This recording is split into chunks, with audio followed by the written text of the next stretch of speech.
Well, hello there. We're live now across the country, across the world. Welcome to the big show where we cut through the fluff and get right to the meat of what it means to live life with strength, honor, purpose. Listen, today what we're going to do is we're going to dive into a topic that's not only serious, but likely has either happened to you personally or some of you actually might be going through it right now. And that is what happens when your healthy, passionate relationship turns into a roommate situation. Now, as you guys know, a lot of my inspiration comes from either real world experience, talking to others, or just thinking back on my personal relationships of the past and wondering where things went wrong, brainstorming on what I could have done better as a man, as a partner. And this topic right here is one that we haven't talked about before, and I thought it was important enough because from time to time, I do hear people complain about how after a while, they start to feel like they're just coexisting in a house and that the romance is fizzled out and the conversations are not as intricate and the future plans are not they're not really talked about. And they feel like they're in a rut, like Groundhog's Day. And it's unfortunate because those two people, they love each other and there's no lost love there, but yet it doesn't feel exciting anymore. And so we have to ask ourselves, why did that happen? Is it just inevitable? Is it always going to happen? Or is there some things that we can do to maybe fix it or prevent it? I don't know. But we're going to talk about it today. And before we kind of set sail on this love rescue mission, let me introduce my co-host, a man who knows a little bit about relationships. You guys know him. You love him. Dwayne Ward's beady eyes has joined us today. Dwayne, how are you? It's great to see you so up close and personal. What, is this how you're going to tell me? I see the signs your relationship has drifted into roommate territory. I mean, we weren't live for the last 2 weeks, and then now you're springing this on me. Are you trying to tell me something? I was thinking a lot about you, Dwayne, and things just don't seem as sparky as they used to be. So, okay, all right, I can take a hint. All right, hi everybody. I know we've been gone for a few weeks, but we're back and we're fabulous. Fabulous. Took a little time off, had some personal stuff going on in my life. And not that it's behind me, but at least we can carve out some time to speak to the world and all of our friends on YouTube and Facebook. So, Dwayne, how was your Thanksgiving? It was good. I had family over and actually I've been told that this was the best Thanksgiving on record that everyone attended. So it was good. It was pretty good. I did not pig out for the first time, and I don't know how long. Since I've lost so much weight, usually I have a turkey all on my own, and then everybody else has to fend for whatever. Oh, and I did not touch the deviled eggs, so that was a personal thing for Brandy that I did not touch those things. So she's still with us. She's still alive because I didn't eat any of those. But yeah, it was pretty good. How was yours? It was good. It was good. I had a lot of great food, and I just I don't know. I can't eat a whole ton like I used to either. Nah, it's getting old. Just getting older. Make some mercy in comments. Well-fed Dwayne makes good holidays. Starving Dwayne not so much, I guess. With my weight loss journey, I just can't eat like I used to. I mean, I comment whenever we go out or whatever that Brady and I are out. Well, I'm like, I can't even put away a cheeseburger anymore. I can't even put away, a box of Ho-Hos or Twinkies or whatever I'm into. So it's like, damn it, my stomach is shrunk or whatever. I'm not getting health conscious. We know that's not happening. It's just a physical, I can't do it anymore. But, that's how it goes. What do people in other countries do for that day? It's just a normal day for them, another Thursday, I guess, huh? I thought about that myself because, I was educated in the public education system, so I have no clue what anybody else does or anything about them. And, I'm from Texas, so I don't care about it. I don't care what people in other states do aside from that. But yeah, I probably need to figure out, like, what do folks over in other countries, like, I know we got Mike on. Yeah, Mike will tell us. Yeah, I'm sure he'll have some. They probably, I don't know, skewer a pig or a human or whatever, and What kind of do foods do they eat over in Switzerland? Is it like weird stuff, or like do they eat them like vegetables and Swiss meat? cheese. Right. It's Ah, probably yeah. it's probably Swiss He cheese. just eats cheese all day. That's pretty much it. That and clocks. That's all I know. I have no idea. Yeah. So Mike noticed I'm growing the beard for the first time ever. I've never grown. This is the Yeah. longest it's ever been in my entire life. You trying to be like you trying to be like the Rock stunt double in the Red One movie? Trying to take over I'm for trying Santa to catch up Claus? with you. I figure another 6 months and I'll get there. Yeah, this is the unemployed life that I'm rocking. This is what this looks like. It's all, and I'm getting ready to be Santa Claus trying to get some money somehow. So, You're only unemployed because of choice. You're enjoying this way too much. you know what? For the folks that are out there that don't know, earlier this month I became involuntarily unemployed due to some business fun stuff. So, I'm looking for my next opportunity. But I've been, for the first time in my life, just really embracing the unemployed life. I'm waking up at noon every day. You had to wake me up for the show because I was on like my second nap of the day. True. I'm just kind of tooling around town, having fun. I've fixed pretty much everything wrong with the house. I mean, I've been keeping busy and stuff, and just kind of relaxing. And the only thing I can really break it down to, besides having a marvelous wife, you know who you are, Brandy. I just say her name because I got chicks in all the cities and stuff because I'm such a player. Of course.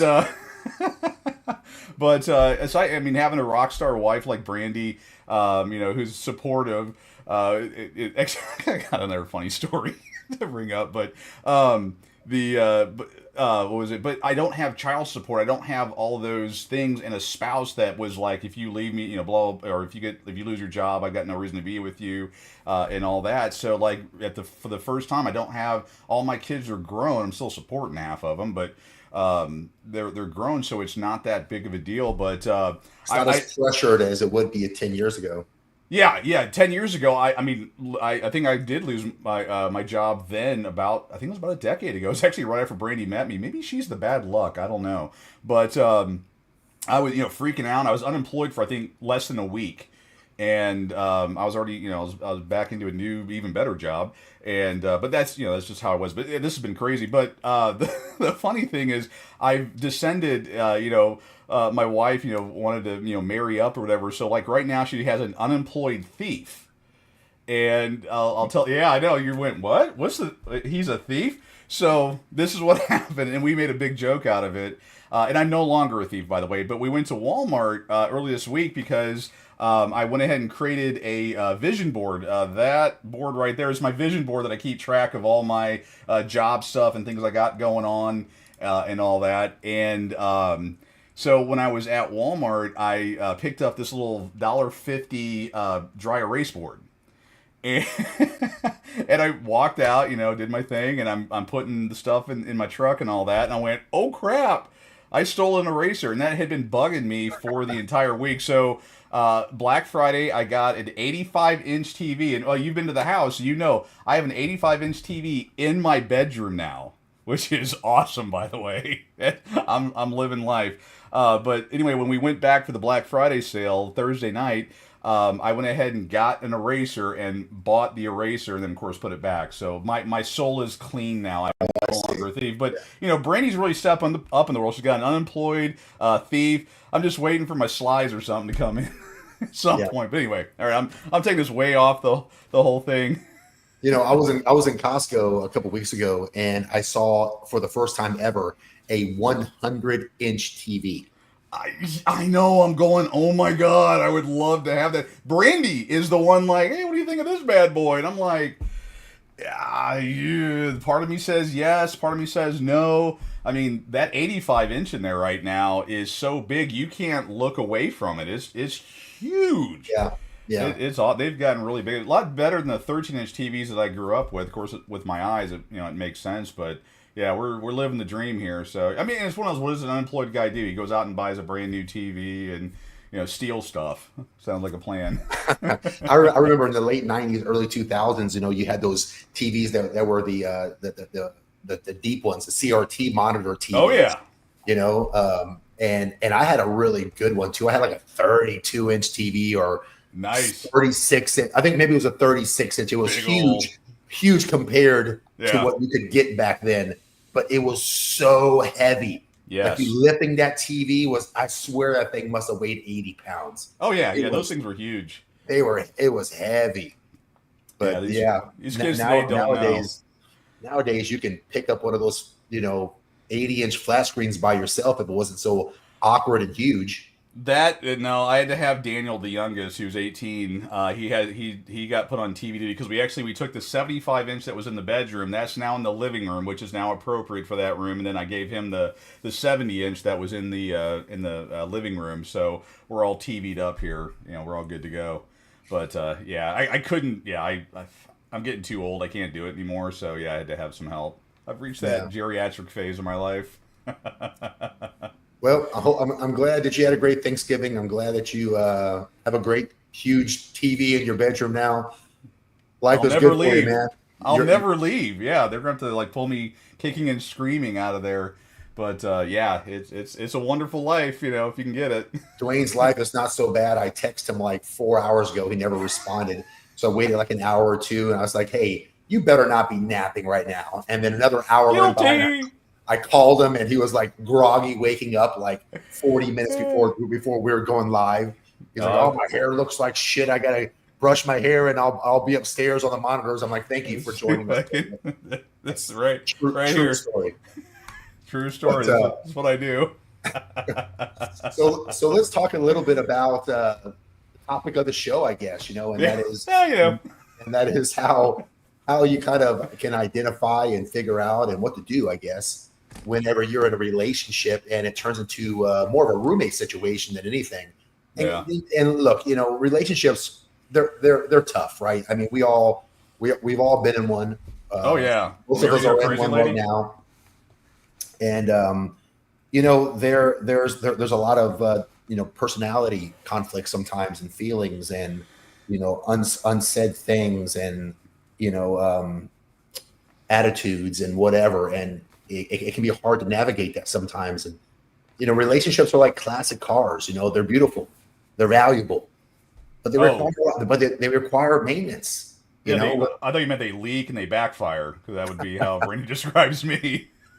I mean, without a little oil and a lot of care, you're going to find yourself broken down on the side of the road. Yeah. So what I want to do is I've got like 10, 11 warning signs that your relationship might be running on fumes and how to refuel it for the long haul. So let's just go ahead and jump right in. The first one that you have to watch out for when in a relationship, and this could be soon in a relationship, which is a pretty big red flag if it happens really soon. But for most of us, it's going to happen a couple years into the relationship. And that is when two people are basically like ships passing in the night. At first, it's subtle. She's got book club, you got poker night. You start to fill your schedules with everything except each other. And before you know it, the only time that you're in the same room with each other is when one of you is grabbing a midnight snack.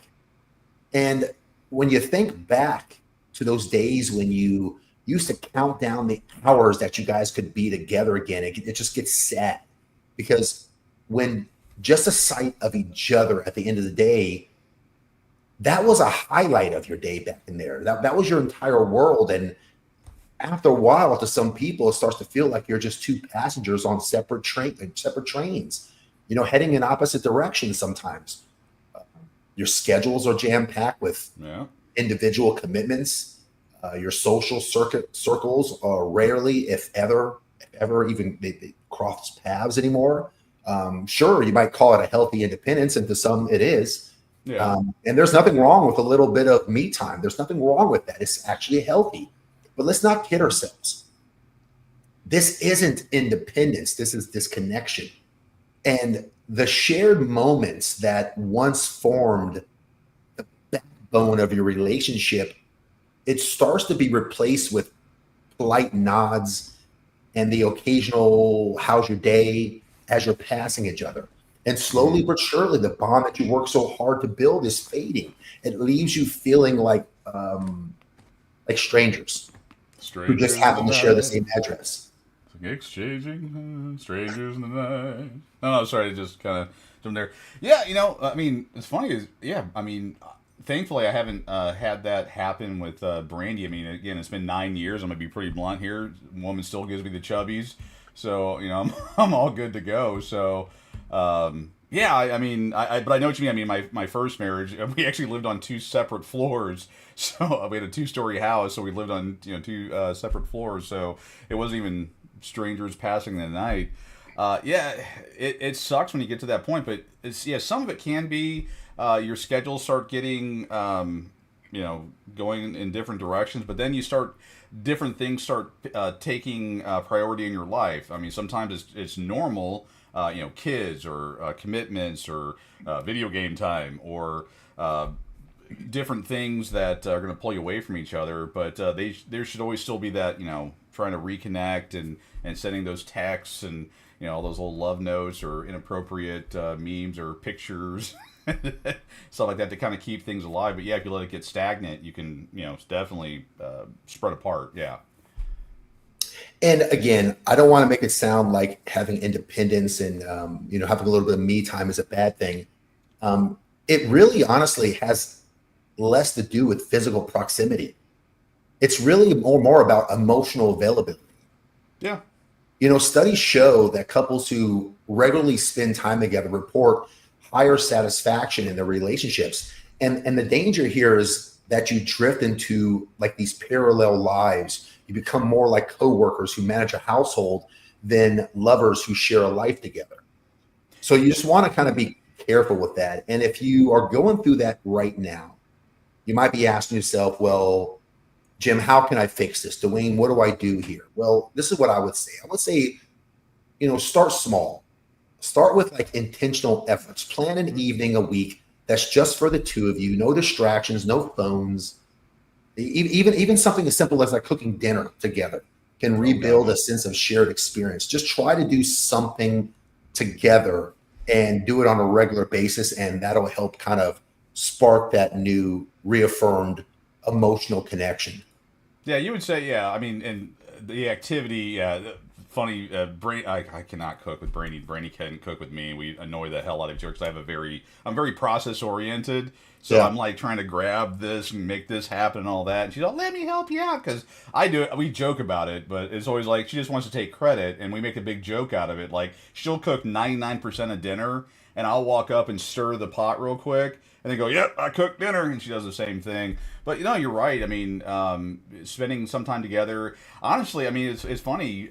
We will be laying there on the couch or bed or wherever we're at, and we'll both be on our phone. But it just feels like we're together, even though we're on our phones doing something completely different. Or I'm on my laptop. I would say working, but we know that's not true anymore. Or she's on her laptop working, or as long as we're like in the same proximity, in the same room, and can see each other. We feel like we're together. It helps. One of the things I enjoy is finding a sitcom or a series to watch together. Oh yeah, what are you watching now? What are y'all watching? House of Cards. House of Cards. I've never watched that. We're in with Kevin Spacey when he was a politician. Oh, before he was a guy. What was that conspiracy? Was that with boys or something, or was that I forget? My understanding is that again, was a minor, right? Yeah, he liked the young kids. That's what I thought. Yeah, because that series went on for like 6 or 7 seasons, and somewhere around season 5 or 4 is when that allegation came out, and they killed his character in the series, and his wife, who's played by Robin White, she took over, and she eventually carries on that. Oh, does the whole thing? Okay. Yeah. Well, we're kind of alike. Brady and I are watching House, which is a series about a the doctor with the cane. Yeah, he's a narcissistic asshole that is a complete jerk, and Brady's like, "Wow, he reminds me of me." So she'll throw an episode on, and it just reminds her of me all day. So yeah, but yeah, we've been watching House on the 85-inch TV. Nice. Yeah, no, we haven't. I mean, and we of course, I think everyone knows we have our. Shows 90 Day Fiance, all of our trash TV, Love After Lockup, the Sister Wives, Let's see, we watch Go. I mean, yeah, we have our series. Actually, we'll say, what haven't we seen yet? And we'll pop that on and lay there and watch TV and, relax and enjoy each other, and I'll eventually fall asleep. But yeah, let's So get I'm, into those I'm things. curious that, for all those who are watching live on Facebook or YouTube, what do you do to kind of make sure that you and your spouse are not just ships passing in the night? What do you guys share? Do you guys have a weekly ritual, a nightly ritual? Do you have a date night? Do you have something that you guys do on a regular basis to staff off that problem that so many people have? If you do, put it in the comments section and let us take a look at it, because a lot of people could probably benefit from your idea. Yeah, The thing you you made really want to worry about also is having surface level conversations. Things like, "Hey, did you pick up the milk?" Those kind of questions are functional, what's but that it's not. smell? What's that smell? But it's not exactly intricate conversation. When your dialogue becomes all about the logistics of running a house, you lose that emotional depth Yeah. that tends to keep the relationship alive. You know, you guys remember those late night conversations Mm-hmm. that felt like the world just stopped for the both of you? You'd be on the phone for hours, the ones where you explore dreams and fears and the ideas that are so deep that you could have sworn you were the only two people on the planet. Those those types of moments, those moments of raw connection sometimes get replaced with the dull rhythm of, "Did you pick up the milk? Mm-hmm. And don't forget to take out the trash." And it's sad. Your words basically scratch the surface now. Quick, functional exchanges about bills or chores or what's for dinner, that becomes the dominating conversation. And that once Yeah. vibrant dialogue that you guys used to enter into, it just turns into a monotone routine. And with it, the emotional bridge between the two of you starts to crumble.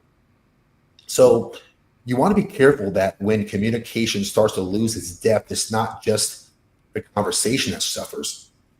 You got to be careful that the connection doesn't suffer, because without those heartfelt discussions, both of the partners can start to feel isolated and unheard and misunderstood. Well, that's And I why. really do think, sorry, I really do think that vulnerability is the cornerstone of true intimacy. And that begins to disappear, and it will leave behind a hollow partnership if if you're not careful about it. Yeah. Well, and that's why it's so important that, I work on every single day I bring something new to the table. Starts with, when I'm in the shower. Yeah, I mean, I bring a lot to the table, and so Yes. I'll jump out of the shower, I do the little helicopter dance or whatever other little thing is on my mind, and I don't even know what comes out of my mouth sometimes, but, oh God. Because we're going to change this from the big show to the The the computer the, fixing the our. Michael Keller IT support dialogue. Thanks, Mike. Yeah, thank you. But yeah, it is important to have having that communication to where you're able to share or come up with new things or have talk about those dreams. I still remember again my first marriage. The only time she would ever call me was on my way home from work to ask me what to pick up for dinner, even though she didn't work outside the home. That was like the only conversation she would ever have is I want to have this or I want to have that, and only communicating their need. I mean, the overall thing is, yeah, when you're having those communications, don't talk about just what's bothering you. Try to invest in the other person. Yeah. But yeah, thankfully with Brandy, we share things, we share stuff today, as a matter of fact. But just communication back and forth that is not the routine. Did you pay this bill? What's that smell? God, if you ever do that in the bathroom again, I'll kill you. That type of stuff. And then yeah, what or questions like, what do you think about buying this full size Christmas sled to put out in our front yard? Mundane questions like that. Yeah. And when you start to notice that a lot of your interactions are closed-ended questions towards each other, I think that could be a red flag. You really want to try to ask each other open-ended questions. And if you guys are not really sure what the difference between the two of those are, you know, if a closed-ended question can usually be answered with like a yes or no, something very fart? simple. Yeah, Yeah, did you you fart? know, did you pick up the milk on the way home? Yeah, I picked it up. You know, that kind of thing. You want to be careful to make sure that your dialogues between each other are not dominated by just closed-ended questions, and instead ask open-ended questions. An open-ended question inspires people to use a little emotion, use a little more thought. They can't be answered with a simple yes or no. An example of an open-ended question could be, you could ask your spouse, what's been inspiring you lately? Tell me what's been going on in your life. What's been making you happy? What's been bothering you? So Uh, not what personality are you using today? yeah. That Which not that one. personality are we going to get today, hon? No, don't ask that one. What's a challenge that you're facing that I can help you with, that I can support you with? What's going on in your life that you could use a shoulder to lean on? How can I help you? Navigate life easier. I don't know. I'm just making up things, but you would want to try to engage a true, meaningful conversation instead of just simply asking about the mundane management of the household. That can be answered with a simple yes or no. I hope Um, Brandy's listening. Like, how did that stain get in your underwear? Those, I mean, that's a very it's not the Socratic method. That's a very close-ended question. It needs to be like, how did this get here? And in that way, it gives me time to think and come up with a story, a good story that's right. dialogue, and then go from there. Yeah, I mean, it's very When important. when did you eat Mexican last? I don't remember you eating Mexican. See, Like, there, yeah, you can, get to keep those conversations. I mean, it's not a yes or no answer. It's a, well, you won't believe what happened. That kind of thing. number three is one that I think just about everyone experiences. I think it's almost impossible to not. There's a few lucky people, out there who don't experience this, but after a while, I think it kind of grasps us all. And that is basically the romance. And for a lot of people, they really struggle with that because it starts to wean away to nothing. I mean, you guys can remember like once upon a time, you couldn't keep your hands off of each other. Now, for some of you guys, the closest thing to romance is sharing a blanket while scrolling through Instagram. So it's unfortunate. Romance isn't just the cherry on top of the relationship. It's really a part of the glue that kind of holds it all together. So Um, romance in my pants is not a Not very romantic. not very okay. Let me write this stuff down. This is Yeah. some this is Yeah. some And whenever you're naked getting into the shower and she's trying to brush her teeth and you're doing the helicopter, that's not us, also not romance. Brandy would disagree with you. She laughs every time I do it. Actually, she demands for me to do my dance and all that. So Or she maybe wants to dance. maybe our relationship is a little different. Maybe we are on solid footing. I don't Hey, know. romance can mean a whole lot of things, I suppose. If I don't do it, if I don't do that or yell the T word when she's undressing, she goes, "Well, I guess our relationship's over." So I don't know. Maybe our relationship's different than most. Yeah, she's kind of learned to expect the bantering back and She forth. expects it. Hmm. But for a lot of you guys, when you're thinking back on the romance, can you remember when date nights felt like little mini adventures? When you were looking forward to taking each other out, when even a simple dinner out or a stroll in the park was infused with some sort of sense of excitement. It was intertwined with a connection with each other. And, you know, I suppose it's only natural that over the years, the moments or those kinds of moments fade and they quietly fade. They're replaced with nights spent on opposite ends of the couch. Each person's absorbed in a screen. They're scrolling through someone else's highlights instead of creating your own. It's unfortunate. And it's very damaging because that spark that once electrified your shared moments has fizzled into a dull routine. Thoughtful gestures, a surprise note, spontaneous kiss for no reason, holding hands, those start to become rare. Hell, some of them start to become unforgotten. Think about not you, Dwayne, but for those listening. Yeah, for those other people. When's the last time you've given your spouse a spontaneous note or a spontaneous kiss? Dwayne, what are, like, you don't seem to have that problem. So let me ask, what do you do in your relationship to make sure that you don't fall into that trap, that there's still some sort of romance there? I'm thinking part of it's due to the fact that I'm not medicated. That might be part of it. I'm not sure.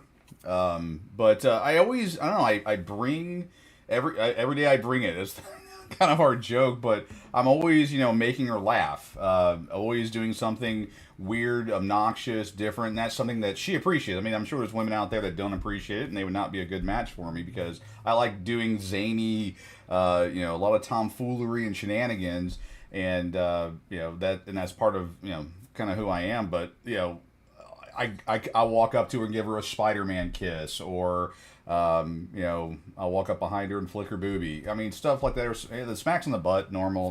That's so whatever. But again, guys, we're more physical touch, so that's the stuff that we do to show that we care. But the bathroom dance or the anywhere we're at dance. I can't really, based on some history. I do the dance in a lot of different places. And just having fun. I mean, it's one of those, I treat her like a friend that I get to have sex with, kind of thing. And I just act goofy. And I mean, Brandy, she responds to it. She appreciates that. And if I don't do it, she actually is like, she'll say, "What's wrong? Is there something that's bothering you or whatever?" But again, she gives a lot to the relationship. She is caring, is concerned. I mean, when I lost my job, she wasn't, wasn't the time clock's ticking. She felt it out, and she knows after 9 years she knows me, and she was very supportive. She was very, you got this, you can get something, and just very. Is this the first time that you've ever lost your job while you were with Brandy in a relationship? No, that was the thing. About a decade ago, I lost my job. It was I think it was the same year we started dating. Mm-hmm. And she was supportive then, even, and I got another job in less than a week.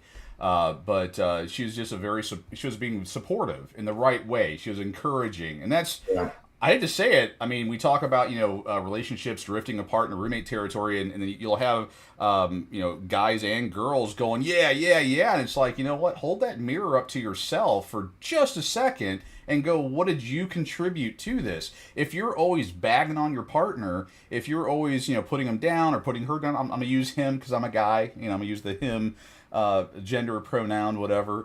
And you're doing that, and then you wonder why they don't want anything to do with you. If you act like a complete asshole, then why can't we have a good relationship? Oh, well, I put you down every chance I get. I don't do anything for you. I'm not nice. I don't care about what's going on in your world. And then those same people act shocked, that their relationship is in trouble. I mean, what the hell? I mean, putting your spouse down. I mean, that's ridiculous. I'm sorry. I'm reading Mike his comment there. What the F is a Spider-Man kiss?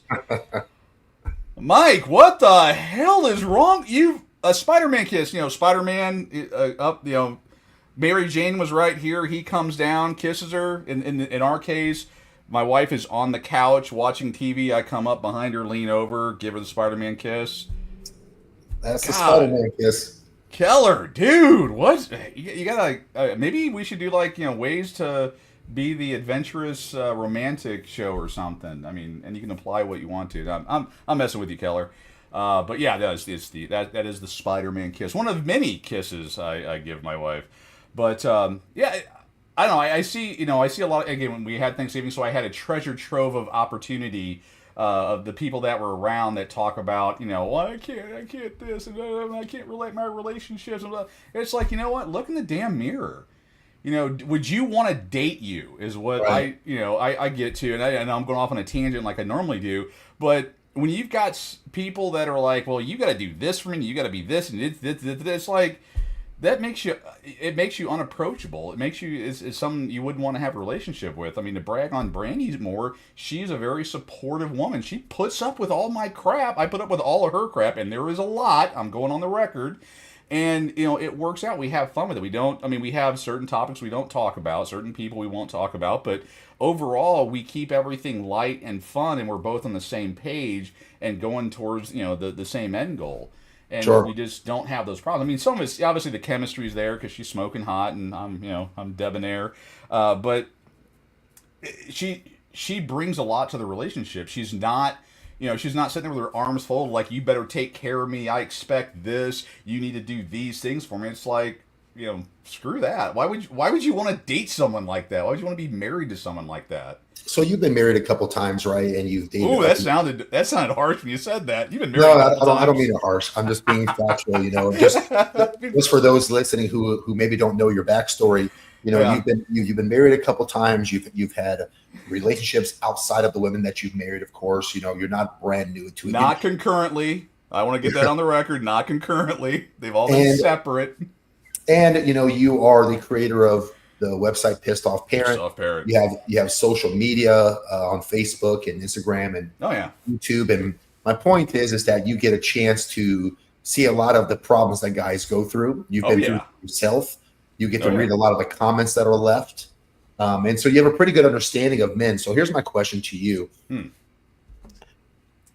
How important do you think it is, Dwayne, for men to have a very supportive wife, a supportive girlfriend?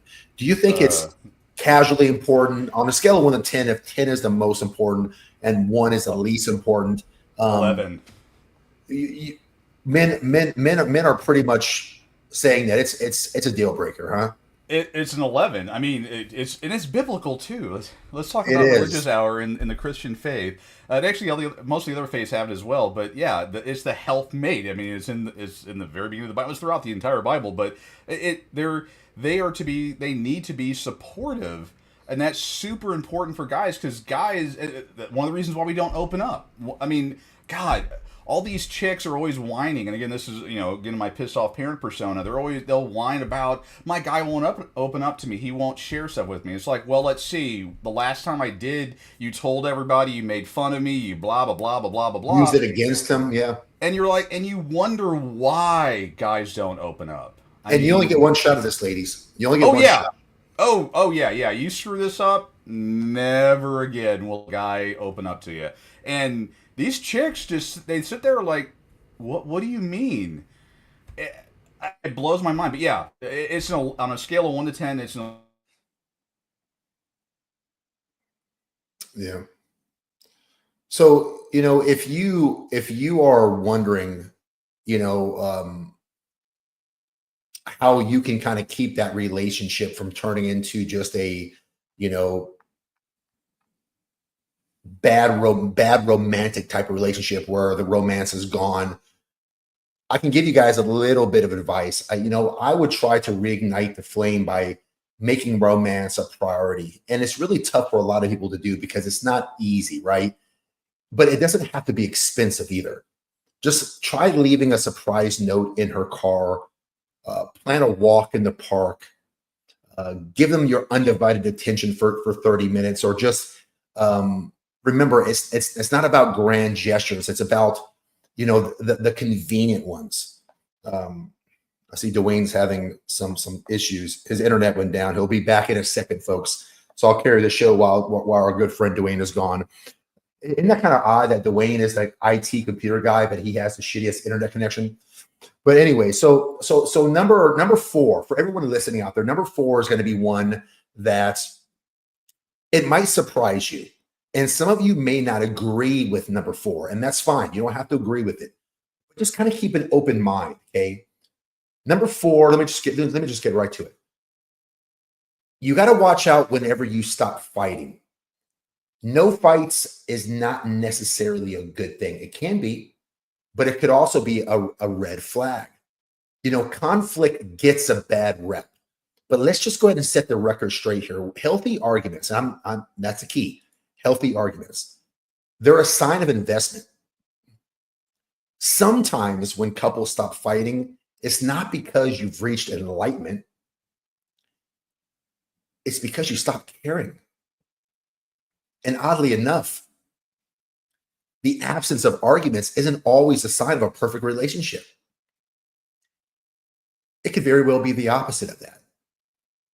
When disagreements stop entirely, it's often not because everything's fine, but because one or both partners in the relationship have simply stopped caring enough to even try. And that eerie quiet might seem like peace on the surface, but underneath, it's a red flag for emotional detachment. Because healthy relationships, they strive on the occasional clash of ideas, clash of opinions, clash of needs. I say that when conflict's handled constructively, it's how couples grow. It's how they understand each other and how they make meaningful changes. But when the fighting stops, it might mean that someone has to stop, or someone probably has stopped believing things can get better, or no longer feels it's even worth the effort to even speak up. So that's my point. That's my point. It's not, whenever you and your spouse have been together and you guys are not fighting at all, it doesn't equate necessarily to that means everything's peachy, everything's euphoria. It could simply mean that someone in the relationship has literally stopped believing that things in the relationship could even get better. They just don't feel it's even worth the effort anymore. So they say, you know what, F it. I don't care what she thinks. Or she says, oh, F it. I really don't give a shit what he thinks. And this false calm in the relationship, in the household, can lead to more damage.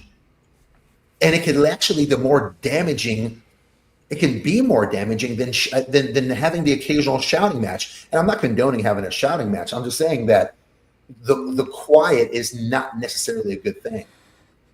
It signals a withdrawal from vulnerability, a choice to avoid the discomfort of hard conversations rather than confront and resolve underlying issues between the two of you guys. And over time, this silence, this is what creates a chasm between the partners, turning what should be a shared journey into two people quietly drifting apart.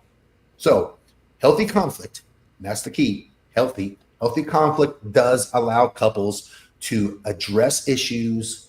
It allows them to grow together. It helps avoid problems from festering. And it's kind of like a slow leak in your tire. Eventually, you're going to be stranded if you don't fix it. So how do you fix it? If you and your spouse, if you and your girl, if you and your guy just get to the point to where you go, you know what? I don't even care what she thinks. I'm not even going to deal with her BS today. What you want to do is you need to probably look within and try to learn to fight fair, because you might not be. You have to address issues when they arise. Stop allowing them to just be kicking the can down the road. Address them when they arise, and then focus on the resolution instead of what some of you have been doing, which is focusing on the blame.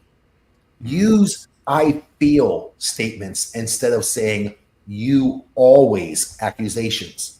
Wait, hold on. Brandy says, "I feel you're an asshole." Does that work? It's, well, she's just simply trying to address the situation, Okay, and she's addressing it right away. Because you're probably being an asshole. Oh yeah. She'll go. Actually, one of her funny things, she goes, "You're rude," and I'm like, "But not incorrect." I'm okay with rude, but tell me I'm incorrect. Yeah, we're not there. So, so, actually, so the whole thing is about fighting fair. So she says, Dwayne, you're an asshole. You can say, you know what? Fair enough. So you're she's right. still fighting fair. Yeah, it's exactly. So you were mentioning something before I got cut off. I think Brandy was down there, turned off the internet because I was dropping too much knowledge or something. Yeah. Or the internet blipped for a second. But you were saying about yelling. So I mean, do you think yelling should be in a relationship? No. Okay, I so don't. I missed. Okay. No, you probably didn't hear the entire thing. No, definitely yelling shouldn't be something that should be in a relationship. You should fight fair. You should have healthy conflict, and the Right. healthy conflict really is the key. I'm just simply Yeah. saying that, not having arguments at all, not having disagreements at all. Don't see the fact that you went 3 months without having any disagreement or conflict as Mm-hmm. your relationship is good, Oh because that could yeah, be yeah, a false narrative. That could be a yeah. false prophecy. Just because, like, don't equate no arguments with awesome relationship, because it could very well be, and it's been in my case before, well, where one or both of the people just go, the only reason why, like, if you were honest with each other, you would say the only reason why her and I don't fight is because I don't give a shit anymore.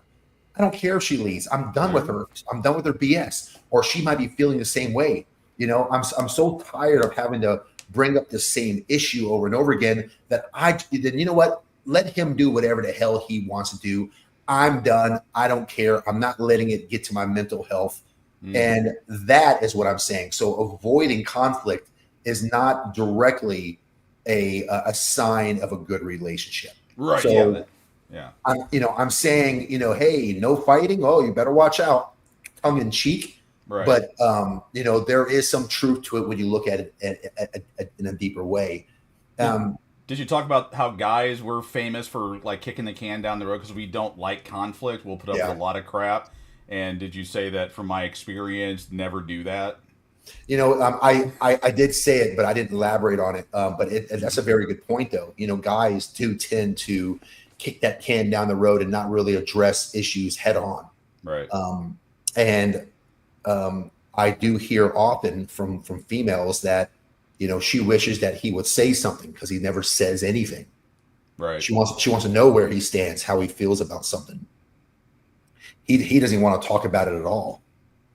Yeah. It's like if she says something that you disagree with, um, you say, I'm going to keep my mouth shut. Or if she does something that you don't approve of or like or whatever, you're like, you know what? I don't want to rock the boat, blah, blah, blah. I'm going to let this go.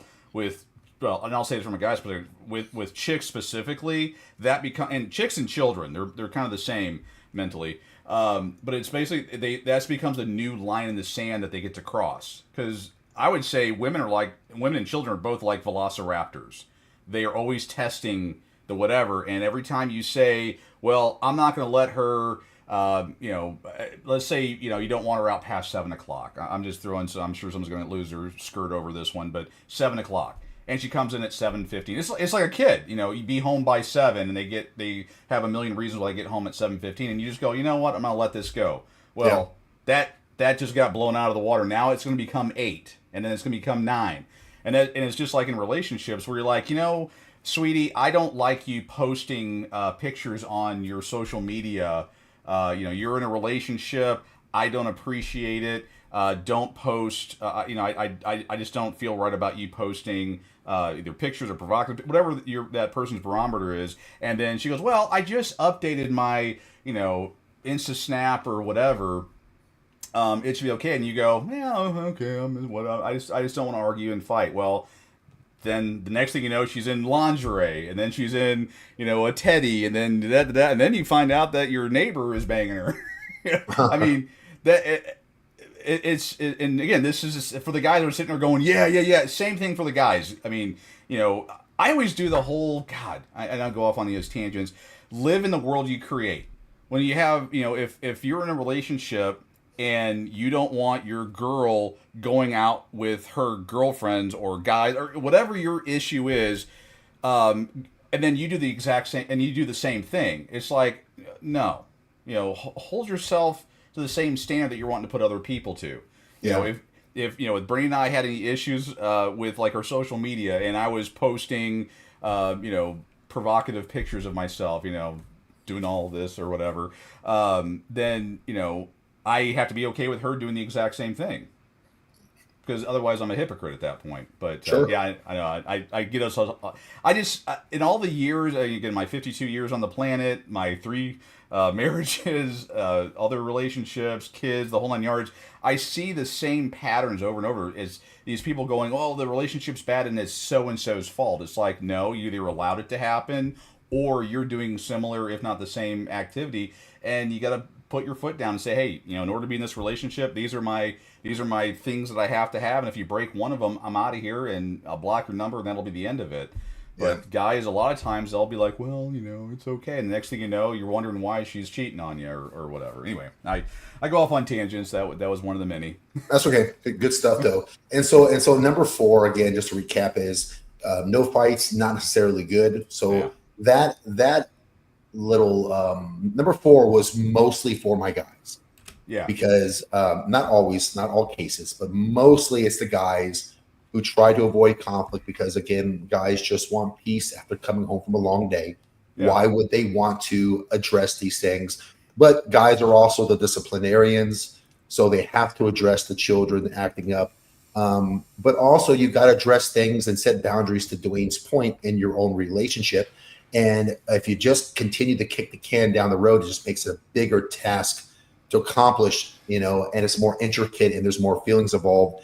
It's best to just try to find a good, friendly way of conflict resolution. So number 4 is mostly for the guys, but also for the women. Don't look at not fighting in a relationship as necessarily a successful relationship, Right. because it could be that one or more of the people are giving up. Now, number 5 is for my ladies, because again, not in all cases, guys do this as well, but it's mostly my ladies. And if you're looking at your relationship and you're thinking, hell, him and I are basically kind of like just ships passing in the night, and we're kind of in a roommate situation, here's what you really want to be careful of, mostly my ladies, but everyone involved. You really want to be careful when you outsource your Oh God. And we've talked about this one on a bunch of podcasts in the past, Dwayne. Why don't people figure this out? I mean, why don't they figure this crap out? Yeah. Your partner should be your first call when life throws you your curveball. If Yeah. you're seeking your comfort from friends, family, or coworkers instead, then it's a sign that trust and connection have taken a hit in your relationship. Because in a healthy, thriving relationship, your partner is your rock. That's the one that you turn to for advice. Yeah. She's the one you turn to for comfort. He's the one that is supposed to give you encouragement when life gets messy. Yeah. They're your confidant, your sounding board, your safe harbor. But when that bond begins to fray, something subtle but telling begins to happen. You start to seek support elsewhere. Yep. Social Friends, media. family, coworkers. What's that? Social media. Social media. My boyfriend's such a jerk, and he blah blah blah blah blah blah. 100%. Oh. You don't want your friends, your coworkers, your family, and especially social media to begin to be the avenues that begin to fill the emotional void that should be reserved for your partner. This should be common sense. I mean, It should be. But so many women do this. Oh, And God. that's why I say, and I copied this from the late, great Kevin Samuels, single women keep women single. Oh yeah. You gotta be careful who your woman, who has her ear. Okay, women give, not all, but women tend to give awful advice to each other. Awful advice. Now, again, not all. There is a percentage of women out there who give great advice. I would say lean more towards your happily married girlfriends, ladies, Yeah. instead of your single, can't keep a man ever girlfriends. And guys, same goes for you. You want to be careful who you're getting your feedback from as well. Oh yeah. You don't want to get your feedback from Chad from accounting, who's a playboy and he's always on a conquest. What do you think he's going to tell you? That the grass is greener, and it's not. It's a shit show out there. Yeah. Anyone they're all who is crazy. single listening to this podcast right now, that has an open dating app, it is a effing shit show out there. I know my And girlfriend wants to meet my wife, and I'm getting really tired of the pressure. finding a good spouse in today's world is kind of like trying to find the best item in a bargain bin. It's really tough out there. So Yeah. just kind of be careful on who you lean against for Well, advice. there's so much more to it, though. Speaking from personal recent experience, is let's okay, let's just say I'm mad at Brandy about something. I then go to my kids or to people that are in our circle. And then they're like, well, God, Brandy's being a bee on this one and blah, blah, blah. And then Brandy and I make up because I get horny or something, or I find out that I'm wrong or, whatever those reasons are. And then the family is like, but we're still mad at her. We're, Yeah. And because you're not going to, you're not going to go, hey, Aunt Sue, Aunt Sis, Brandy is this wonderful person, but I wish she wouldn't do this. It's no. You're like, hey, hey, cousin Bob, God, Brandy's such an asshole, and blah, and she does this, and she leaves her, clothes everywhere, and she does that, and blah, all this other stuff. And then that leaves them, the family is hearing all this bad stuff about your partner, and then you guys make up, and then that is still there. This is so much common sense. And I get why, there's something about, I'm sure there's something about me that may annoy Brandy. I don't know what that could possibly be because I'm perfect. But, Helpful. yeah, but we try to keep our stuff together, and if we do, like, I do have friends and family that I'll confide in, but I set it up a little. I don't talk about just the bad stuff, and it's more of an advice thing, and I keep it general, and I'm not berating or saying anything bad about her. I'm like, hey, I'm trying to work through this issue with Brandy. I'm thinking we got to do this, and she's thinking that. What do you think? And I keep it at that level. Not the well, she's being a complete idiot about this. I watch my language. I do that. I mean, it's not that you shouldn't confide in family because they are your family and friends, but it's also how you do it. And then what's funny is after those things happen, they're shocked that your friends and family want nothing to do with that other person. That Right. kills me. It's like, really, you spent the last month talking about what a piece of trash they are, and then you guys get back together, and then all of a sudden you're expecting them just to magically be okay with everything. Like are you nuts? Yeah, good point. And let me throw out another one that happens a lot.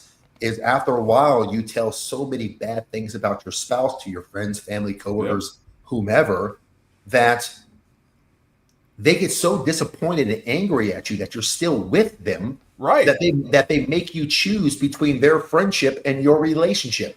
Yeah. And the relationship that you have with your friends dissolves because they're basically taking the stance of, I'm not going to help you if you keep walking into the lion's den. Right. You're hurting yourself. But see, you don't talk about the great things that happen. You only go to them whenever you need something from them. Right. A shoulder to cry on, someone to understand. It's a slippery slope. And look, at first glance, it might seem harmless. I mean, after all, having a support network is important. I'm not saying it's not. But when those outside connections become your primary source of comfort and guidance, it's a clear sign that something is amiss. Because this shift often reflects a deeper issue. And that's the problem. A loss of trust or a sense that your relationship is no longer a safe space for vulnerability. Over time, leaning on others instead of your partner, it's going to create an invisible but widening divide. Yeah. Each conversation that you share with someone else instead of him or instead of her subtly corrodes the intimacy and connection that you two once had. It's not just about where you seek advice. It's about who you feel emotionally close to in order to share what you're sharing, which is the deepest, most intricate part of your life. And when that closeness shifts away from your partner, the person that it should be going directly towards, it leaves the relationship weaker and more fragile than ever. Yeah. And those same people are shocked when the relationship is over. It just kills me that they don't see it coming. How do you fix it? If that's you, if you're looking at the two of us right now on screen, you're going, Dwayne, that's me. Jimmy, that sounds like me. How do I fix it? Then this is what I would say. You need to make a conscious effort. Oh yeah. Turn your partner into your first priority. Turn to your partner during times of trials first. Rebuild the trust that you've lost by sharing your thoughts, even if they're tough. Yeah. Even the tough ones, guys. Create a space where both of you feel heard and supported. That's the key, guys. And that's Mhm. where we as men mess up a lot. Oh yeah. Okay. Is we're not making her feel heard or supported. We're just using logic and rationale, and we're dissecting the argument into little micro boxes to make her get trapped in this logical reason of why we're in the right and she's in the wrong. And listen, a wise person told me She's a always while wrong. ago that Right. That she's always uh, wrong. Right. you know, you really want to be careful being right in your relationship. And it's not because of the, happy life, happy wife bullshit. No, it's not Yeah. that. It's because if you're right and she's wrong, then you have defeated someone who's on your own team. If she's right and you're wrong, then it becomes I have won this battle. And who loses? Your partner. You don't want to if the two of you are on the same team and you have a win and a loss, you're not really advancing the team. Right. So you really want to be careful on how important a win in an argument is to you, and Right. be less caring about stacking W's in your arguments so that way you can justify your intellect, and be more careful and be more conscientious of stacking solid, deep rooted connections with your partner that shy away from I won and you lost. And it's Right. more of like, look, I don't know what the truth is or what the right thing to do here is, but and I'm not saying that I 100% agree with what you're saying, but I am hearing you. I am hearing you, and I'm going to try to work on making sure that what I say or what I do or whatever um, doesn't affect you in the way that it's affected you so far. So for that, I'm sorry. I'm sorry for the strife. I'm sorry for the miscommunication if there was one. But just try to make each other feel heard, argue with fairness, be kind, and never put your hands on each other, obviously. So, Except in the heat of well, passion. except in the heat of passion, sometimes pain is a little pleasure. Yeah. You know. It, Yeah. it's not, it doesn't, it's not really great unless it's a little painful, I guess. Exactly. Yeah. Well, I mean, what you're talking about, I mean, makes sense. But this is why, I go back to those biblical values about, man leads the house. That's why it's so important for women to find the man that's going to lead the house. And then conversely, men, your other half is that woman, and she's going to bring things to the table that you don't even. I mean, you're just like, oh, I never even thought about it from that perspective. And you both, as a team, capital T team, are Yep. going through all this together because with Brandy and I. I'm very logical, very this. She's, more emotional. I mean, shocker, guy's more logical, woman's more emotional.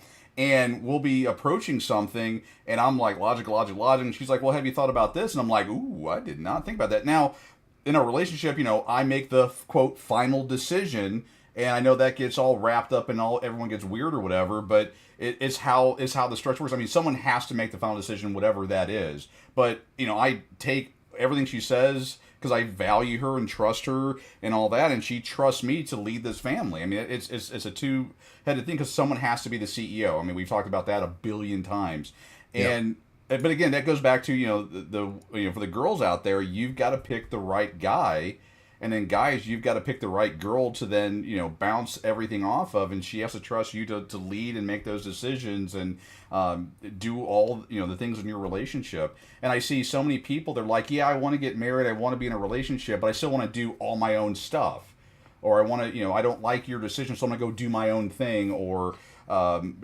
I don't like it, so screw you, I'm going to do this. And I just sit there and go, good God, do you not see the damage you're causing? I mean, I trust Brandy so much that when I got the email to come to the very important meeting, she was the first person I contacted.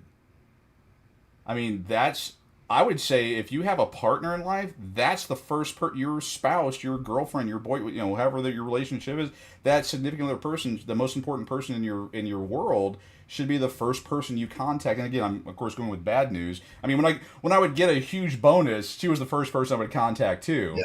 Then I'd lie about the amount so she doesn't think she's getting a new car or something. I'm like, well, I'm not crazy or anything. I'm like, yeah, this $100 gift certificate to the gun store is, wow, that's something. But when you have the bad things or the good, whatever that is, that spouse should be the person you trust most to share that information. I mean, if you're if I would have got unemployed, I mean, I could have easily been unemployed and not. I mean, I worked past tense from home, so no one would ever know. I could have gone weeks and no one would have known. But again, I value her so much that I mean, she was the first phone call I had, and then I did set I think you guys found out like 2 days later. I kind of like let everything kind of simmer and try to figure out the timing and all that stuff, and it wasn't a phone call kind of thing. But eventually told you guys because you're so important to me, and then did the other information. But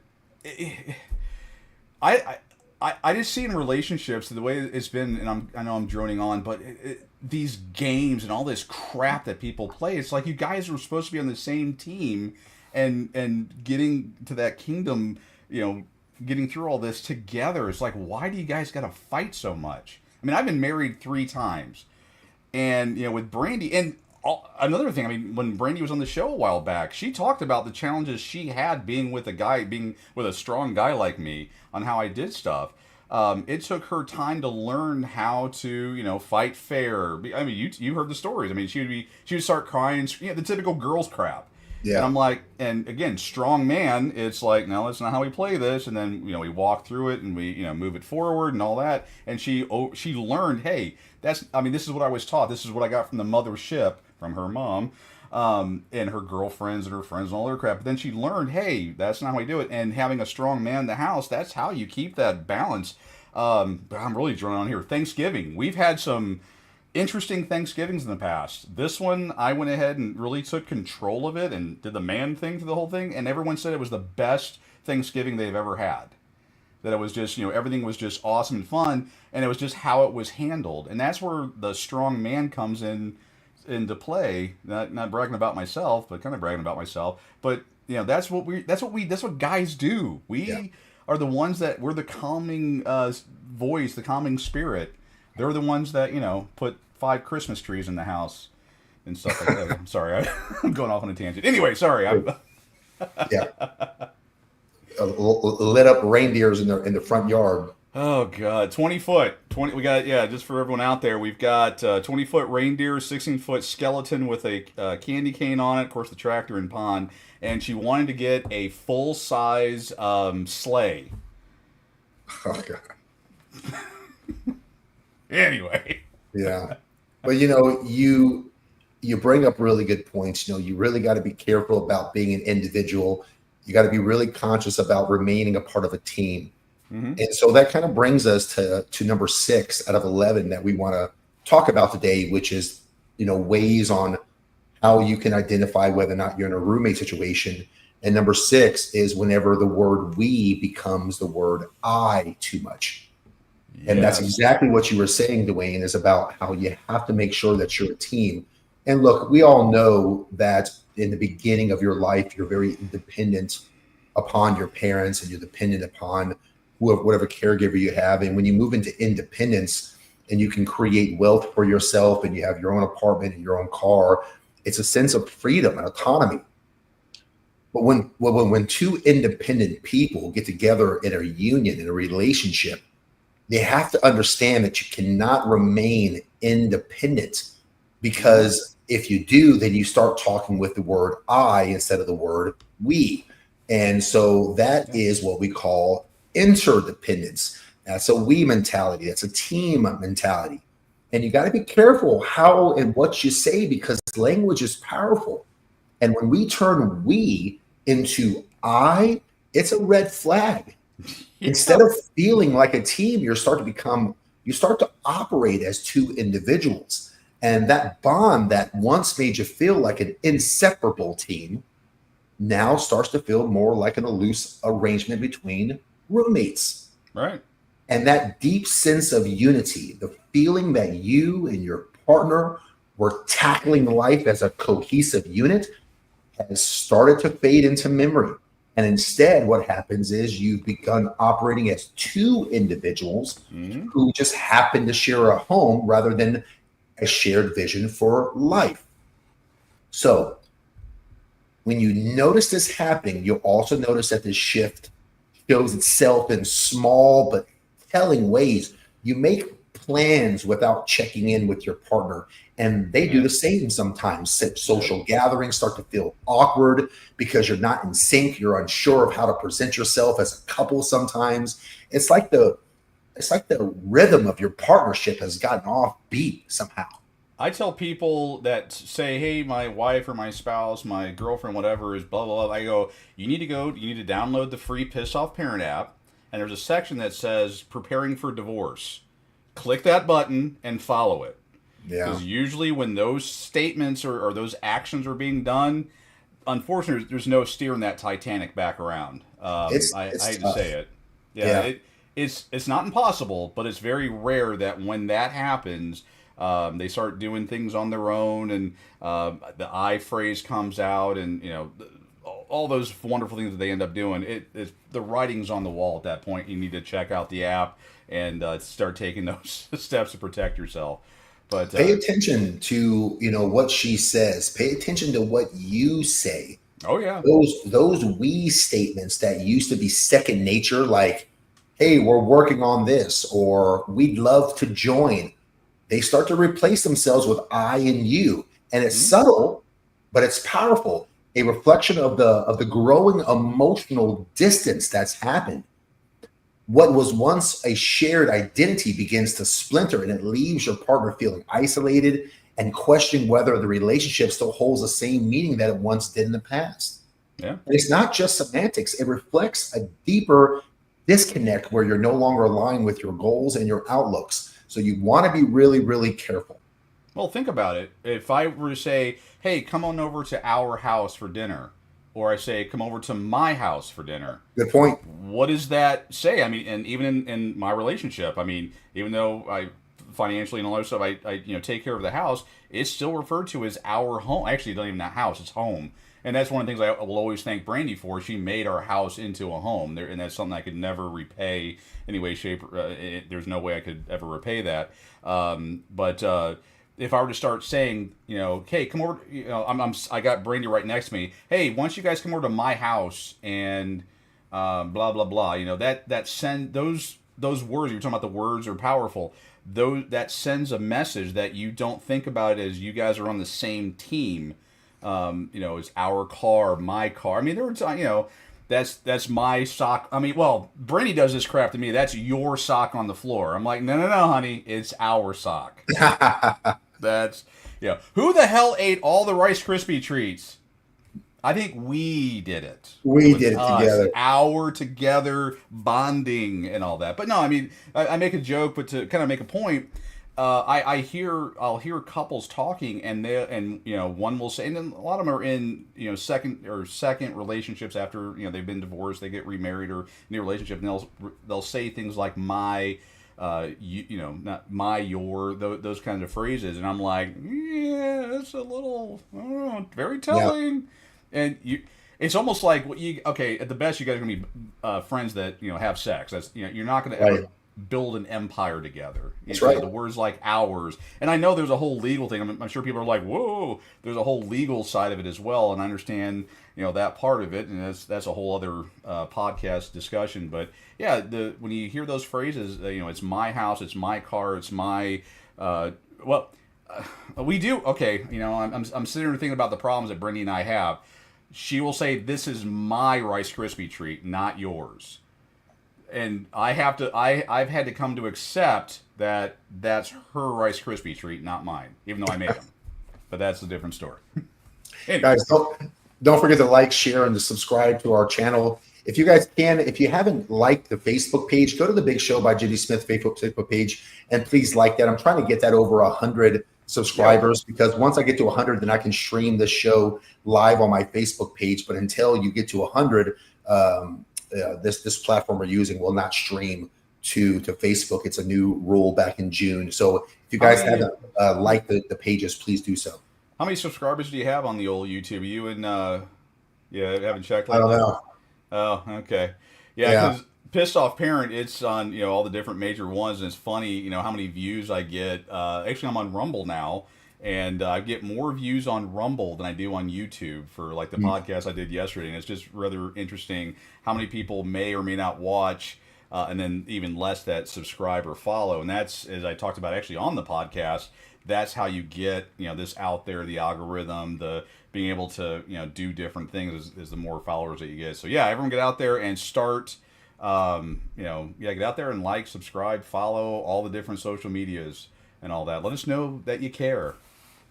Yeah, we're in this together. It's not it's a team. That's right, it's a team, everybody. So be a part of the team and like, share, and subscribe to it. So number 7 is going to be one that that if you are doing this, it's a really big sign that you're probably in a roommate situation. Number 7 is when you fall into that scorekeeping syndrome. And here's what I mean by scorekeeping syndrome. That's when you start keeping tabs on who folded the laundry, who walked the dog last. You've kind of veered into dangerous territory at this part.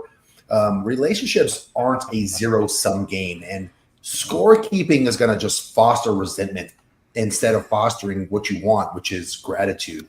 And what used to feel like a partnership driven by love and mutual support can quietly devolve or dissolve, I suppose I should say, into like a constant game of negotiation. This give and take that once felt natural and selfless is replaced with transactional mindsets where every shared responsibility becomes a part of a mental ledger that you keep track of. But what if they're delusional? Like what? I need to probably unpack that a little bit. In my past relationships, and actually all of my relationships, sometimes it's I always do the laundry and you never do the laundry.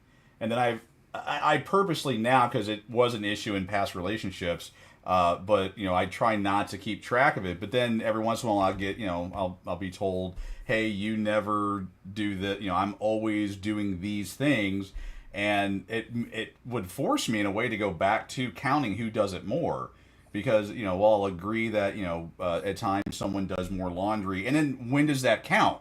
I'm gonna really call Brandy out here. So with like with laundry, I know I'm like, I better lock my door. So like laundry and cooking, we do this back and forth, but she'll put the laundry into the washer, and then of course forget about it for a day or two, and then I'll move it from the washer to the dryer, and then of course the painful putting it up. Who did the laundry? Yeah. Who gets credit? If I cook dinner, she'll come over, swipe the thing a little bit, and go up, and then in her mind she'll say that we cooked dinner or she did. And I'm like, no. And then we actually have a dehumidifier. Is actually an area of contention. We have a dehumidifier in our bedroom. It's so hot in there. And I make the joke. It's like, well, I guess this old man with bad hips gonna have to empty it again. I do it all the time, and blah blah blah blah. No, you don't, and where's the balance between? I get the whole don't keep score, because that's where that resentment does happen there. But what if you're on the other side of it, where they have they have just a delusion on how many times they actually do something? Well, in those situations, it kind of feels like you guys have a relationship where no one really has roles, and you guys just kind of jump in there and do everything. Like you do everything, she does everything. Yeah, I do everything. Yeah, she doesn't do a damn thing. I do everything. And so if you guys don't have clearly defined boundaries or roles, where there's nobody's job to cook, there's nobody's job to take out the trash, there's nobody's job to cut the lawn, then what it does become is you open yourself up to exactly what you're going through, which is now you're keeping score, because since it's both of your guys' job to empty the dehumidifier water, Right. then now you start to wonder if it's equal. Well, did you do it 5 times this month and I did it 5 times, or am I doing it 8 and you're doing it 2? So it tends to be, that's why I say that whenever you enter into a relationship, before you enter into it, it's a good idea to kind of set down the ground rules on who will be doing what. And that is part of kind of getting around having this, score keeping mentality of, and this resentment that comes along with score keeping. My job is the trash, and her job is the dishes, and my job is, the lawn, and her job is the cooking, and maybe she cooks Monday through Friday and I take care of the weekend stuff on the cooking standpoint. Whatever it is, you guys find something that you both mutually agree upon. And hell, if you got to put it into an Excel spreadsheet, do what you have to do. Yeah, those Excel spreadsheet. I'm glad you got that in there. Yeah. That way that's documented. But look at the Excel spreadsheet. You're supposed to do it on Tuesday. But I mean, honestly though, and again, my first marriage, my ex-wife is delusional on the level of things that she did not do. But thought that she did, and I didn't want to keep score, but she would sit there and go, "I do all the laundry," and I'm like, "Are you kidding? Like, you're delusional." I mean, you've seen the video. You're delusional, and how do you balance that? We had clear thing. Now that I'm thinking about it out loud, it's like I work from home. That always ends up being interesting, and then of course now I'm unworking from home, but still at home. Does that mean that I still should I pick up more? And that's the thing. I don't even look at those things really unless I'm pushed. I like, if it needs to get done, I get it done. I'm sure Brandy's throwing her phone at the TV right now. No, he done it, lying son of a bitch. But, if I see the trash is full, I'll tell someone else to do it. If the clothes need to get done. But the thing is she traditionally, would do those things, but then after a certain point, I'm like, I'll knock it out. If I see there's an issue or something needs to get done, I'll go ahead and do it. And I'm sure she's like, no, he doesn't. But it's finding that, I guess, that balance on, between keeping score and dealing with the I always do this or I never do this. It's always a balancing act. And so let me give you a little bit of advice, you personally, and those who that are similar to what Dwayne's going through. And what I mean by what he's going through is you've already passed the time to be able to agree to this before you enter the relationship, and now you're kind of where you're at. So if the Excel spreadsheets are not your path, if putting it on black and white paper and saying I will take care of these and you'll take care of those is not your deal, your forte, your preference, and you'd rather just everyone tackle all responsibilities whenever you want, a good way of trying to keep it away from scorekeeping is to try to shift the focus from fairness to support. So stop worrying about fairness and just shift your mindset to support. Instead of worrying about balance, ask yourself how you can lighten your partner's load. Because when both of you do this, the scorecard starts to become irrelevant. So that'll be my idea on what you should do. I like my idea better, which is put all the reds and the whites together in the same load, and then it screws everything up, and then I'm told never to do it again. Yeah, that's pretty much what I did with the dishes. I just washed dishes awful, and then she basically says, you can never wash dishes again, and now I don't have to ever wash dishes. So it's dropping gold right here, dropping gold. But so number eight is one where when you're apart from each other a lot and you start to live separate lives, it starts to get challenging. Separate rooms, separate lives. Now, right in the heart of it's that one thing. It's one thing to enjoy your personal space. Right. It's an entirely other thing to live a separate life under one roof. When you're constantly choosing solitude over shared experiences, then you're just going to widen that emotional gap. What once felt like a magnetic pull to be near each other, it starts to diminish slowly. The comfort of simply being in the same room together is now replaced with the comfort of being alone. Mm. And it's a downhill spiral, guys. Each of you trying to retreat to your own space, engrossed in your own personal activities, away from each other, not sharing life with each other. It's a recipe for disaster in Oh most my, yeah. cases. In most cases, one of you might be parked in front of that TV while the other is lost in a hobby in the study room or something.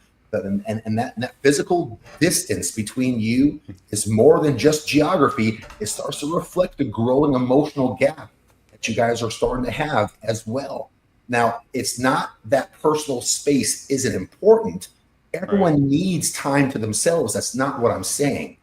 But when that personal space becomes the default, when shared experiences are few and far between, that's a sign that something deeper is missing. That's what I want you to watch out for.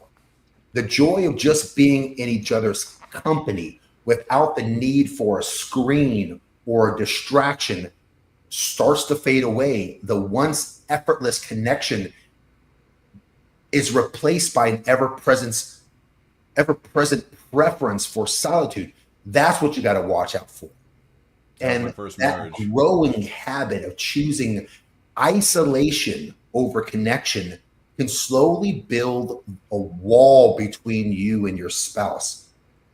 And as that wall grows higher and builds higher, the divide between your partners and your partnership starts to widen, and it's going to leave both of you feeling more like strangers in the same house rather than couples that you once were. So just be careful to not be cognizant of that thin line between independence and solitude with isolating with your partner. Don't let it get out of hand. And if you feel that it's starting to get out of hand already, then just try to make an effort to simply be in the same room more often. Watch a show together. Yeah. Some of the things that Dwayne does with Brandy that I do, just help read in the same room or tackle a hobby side by side. Presence matters, even if you're not actively engaging. That's what I want you to take away from this, is that your presence together matters. Too much isolation is not good for anyone. Right. And I feel that men tend to have a problem with that a little more. Men tend to isolate themselves whenever they're stressed, whenever they're worrying about things, whenever they had a hard day. And again, there's nothing wrong with a healthy version of that. I'm not talking about the healthy version. I'm talking about whenever it's every single day and you start to yearn for being alone more than you yearn for being in the presence of the person that you chose, the person that you love. Number 9 is not going to come to any surprise for anyone. Mm. When this starts to happen, boy, it's roommate heaven right there. This is when intimacy Ooh. starts to become on the back burner, and that's a tough one. I've experienced this in my past relationships. Many of you experienced this, and some of you are experiencing right now. Physical affection is not just a perk of being in a relationship; it's a necessity of being in one. Yeah. When the intimacy between the two of you fades, it often reflects and reinforces that emotional distance between you. The intimacy once was the heartbeat of your relationship, and it starts to feel like it's fading. It's fading into the background. What was once an eagerly anticipated way to connect physically and emotionally now starts to feel like an afterthought, or worse, an obligation. Yeah. That's when you know you're in trouble, is when the intimacy feels like an obligation. Yeah. Uh, Paul talks about that in the New Testament about, you can be a part, by agreement, by mutual agreement. But yeah, you should be together and have, and it's not just sex. I mean, that it is part of it, and that there should be parts of that. But it's also other intimacy. Whatever your relationship intimacy is, the Spider-Man kisses in my case, or the smacks in the butt, or the funny comments, the helicopter show. Buying roses, whatever your thing is. I mean, that's all. I assume that's what you mean. All that's all wrapped up in intimacy. It's not Yeah. just sex, but sex also is important. And look, I mean, it's not anyone's specific fault. There's a lot of reasons why this drift happens. And it varies between the relationships. For some of you, it's the stress from work. For others, it's unresolved arguments or simply the monotony of routine that can take its toll. But no matter what the cause is, neglecting intimacy doesn't just signal emotional distance, it deepens it. So without physical closeness, the chemical and emotional bonding that happens between man and woman, it starts to fade, and it's going to foster distance between the two of you. Those feel-good hormones that build trust and reinforces connection will become missing, and it's going to leave the relationship vulnerable to feelings of isolation and detachment. The intimacy between a man and woman is more than just the act. Right. It's the language that communicates love and care and vulnerability. And when couples stop speaking this language, they risk losing one of the most powerful ways to stay emotionally tethered to one another. So be very careful going down that road. Have you ever been in a relationship where that's happened to you? Oh God, yeah. I mean, well, again, been married 3 times. Yeah, I Yeah. mean, well, my ex-wife and I physically lived on 2 separate floors, had zero interaction, zero anything. I mean, there was just no intimacy there at all. So yeah, Did it that. happen in both your first and second No, marriages? the first one was no. That was that was and all those things happened. The second one, she was just completely nuts. She would basically the ring went on her finger, and it was like something helter skeltered in her brain, and she just went off the deep end like crazy. She went from I will be a a spouse, a wife. I hate to even use the word submissive because everyone's going to screw up what that even means. But I would say a traditional marriage to I'm going to if I don't like your answer, I'm gonna do whatever I want to do. I'm going to do this. She, did all the nutty, crazy stuff. So that marriage lasted less than 3 months. Just, I mean, I when I think about, I say I've been married 3 times. In my brain, I have to literally think about that because it was such a blip in the world. But she was like, Yes, it's almost like you've only been married twice because that yeah, second one yeah. never really count. The second one doesn't count. Yeah, she was every conversation was about getting married. She was in her mid 40s, early 40s at that point. But yeah, every conversation was about getting married. And I do mean every conversation, all of her social media conversations when we get married, blah blah blah. And made all these stupid promises. Actually, signed my Excel spreadsheet, which I think is hilarious to this day. I'm going to do all these different things. I promise I'm going to be this way, the way that we agreed. I mean, I had written out exactly like this is what I require to be in a relationship. Here's the duties, how they're being split up. These are things that I'm not going to put up with. And as soon as that ring went on the finger, it was she was checking off all the things she wasn't supposed to do. Is basically what happened, and I'm sure to this day she's like, I don't know what went wrong. I was such a good person, blah blah blah blah. And it's like, yeah, I don't think so. But yeah, so I always think really I've been married twice. That one was like a stupid, drunken, dumb thing because I came out of my first marriage going, not every woman can possibly be as crazy as this one. And then number two went, oh, here we go. And then then after that, but Challenge accepted. pretty much challenge accepted.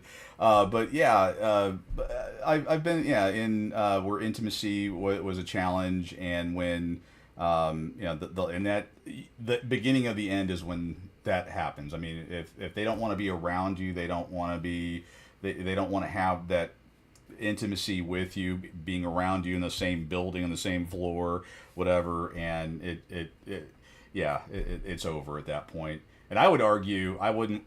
I wouldn't waste time on marriage counseling. I wouldn't waste time on anything. I would get her to a certain. I would go to my website. There's a section in there on how to do it. I would recommend everyone read that and follow it to the letter. And there's some stuff in there that's going to sound a little mean. And when I tell you, as someone looking back on that, follow it to the letter, 100%. Don't skip any section of what it talks about doing. And that's all I'll say about that. Guys, while I'm thinking about it, if you don't mind, like, share, and subscribe to the podcast. If you guys are liking what you're hearing, hit that like button for us. Also, if you disagree, or if you do agree, or if you have a story of your own, drop it in the comments section. It's always good to hear your guys' voices, and I like to know what you guys are thinking also. If you guys are taking something helpful from this, and I know that many of you do, if you guys would like to donate to the Big Show and to Dwayne and I, here are some great ways that you guys can donate to the channel. All the proceeds go to helping kind of keep the channel running. There is an expense that comes along with it, so everything that you guys donate, whether it's $5, $20, or whatever it is, it's really appreciated, because it kind of goes to helping put together this channel and the content that you guys are listening to now. Number 10, and we got just 2 more to cover. Number 10 is one that personally has happened to me. It happens to a lot of people out there too. It's probably going to be a very controversial one as well, because I think half the crowd is going to go, I see nothing wrong with this. And the other half of the crowd is probably going to be like, this is absolutely a recipe for disaster. And number 10 is when 2 people start sleeping in separate bedrooms. I'm against sleeping in separate bedrooms. I understand the excuses that I hear from sleeping in separate bedrooms, but boy, is that a slippery slope, because separate sleeping arrangements, it might start as a practical solution to a problem. Right. But they often end to a permanent division between the two. It's like one of those things where once it starts, you don't really come back from it most of the time. The bedroom is a sanctuary for connection. Don't let it become just another divided space. I feel that the ultimate sign of physical separation in a relationship reveals itself when couples retreat to separate bedrooms. And what might start out as a temporary fix for different sleeping habits or snoring or restless habits can quietly solidify into a permanent arrangement. And that's what you got to watch out for.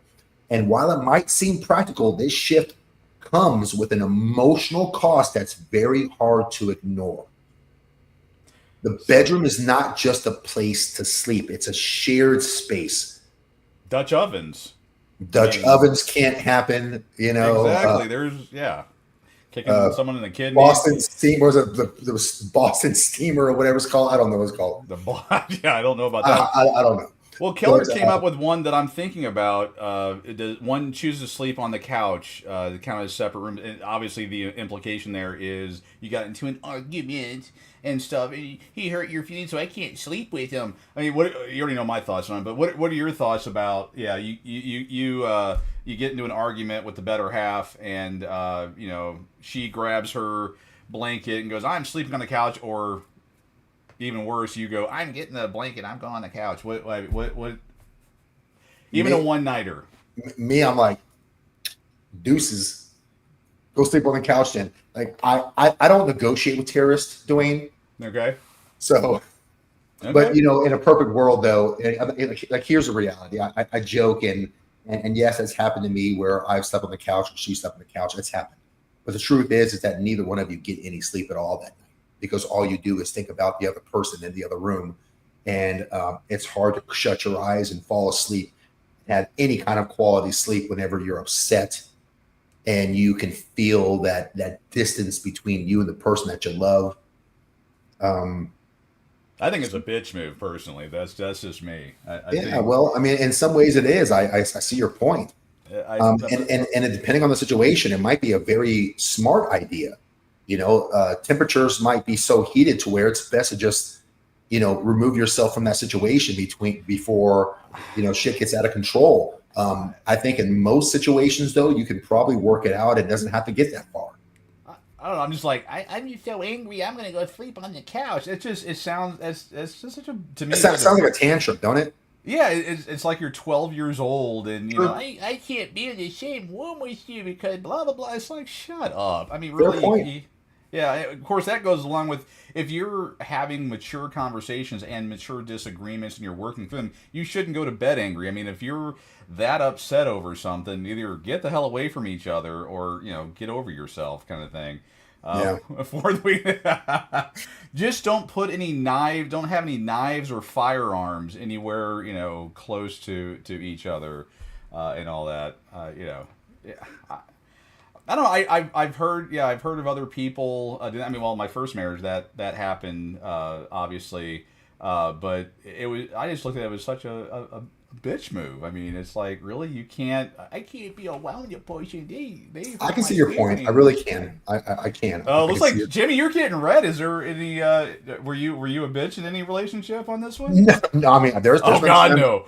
Oh, there's never. been listen. There's been times I've slept on the couch. There's been times where she slept on the couch. So I've been there. But I will agree with you. An argument can be made that it's a kind of a bitch move. It's kind of like a prideful thing. There's some pride in there. There's some I want her. Let's do some real talk. Let's think. What's one time of recent memory, any time in any relationships where you went, I'm grabbing your blanket and going to sleep on your couch because you upset me? What, like, now looking back on it, where you're like, I don't want to put words in your mouth. What did you think? I cannot think of me doing that. I've never said I'm grabbing my shit and I'm sleeping on the couch. It might have happened. I just can't think of that. It's always been her that has said, you need to sleep on the couch tonight, or you go sleep on the couch. And I'm like, no, I'll sleep on the couch. I don't give a shit, that kind of thing. Oh, and then she told you to sleep on the couch, and you did it. Yeah, there's been times I've done that. Bitch, I got an 85-inch TV in here and Pornhub on it. Get out of here. Yeah, because I don't want to engage in the argument. I'm prideful sometimes. I'm going to show her that I don't care. I'm going to try to get, all those stupid emotions. Yeah, I will agree. That's stupid emote. Yeah. Oh gosh. I wonder if anyone else. I mean, I guess Keller's 4-week cycle thing for a man sleeping. I don't know. I guess that might be the. I don't want to say too much. This is kind of a family show about that time of the thing there, but yeah. I don't know. I would like to hear other opinions. I mean, because obviously I can't have the only experience, but. I just think it's just a huge. I'm gonna go on a limb. I'm gonna say it. I think it's a huge bitch move for any person. If you're over 12 years old, like you can't reconcile your issues, and you're gonna pull the "I'm sleeping on your couch." Yeah, fair point.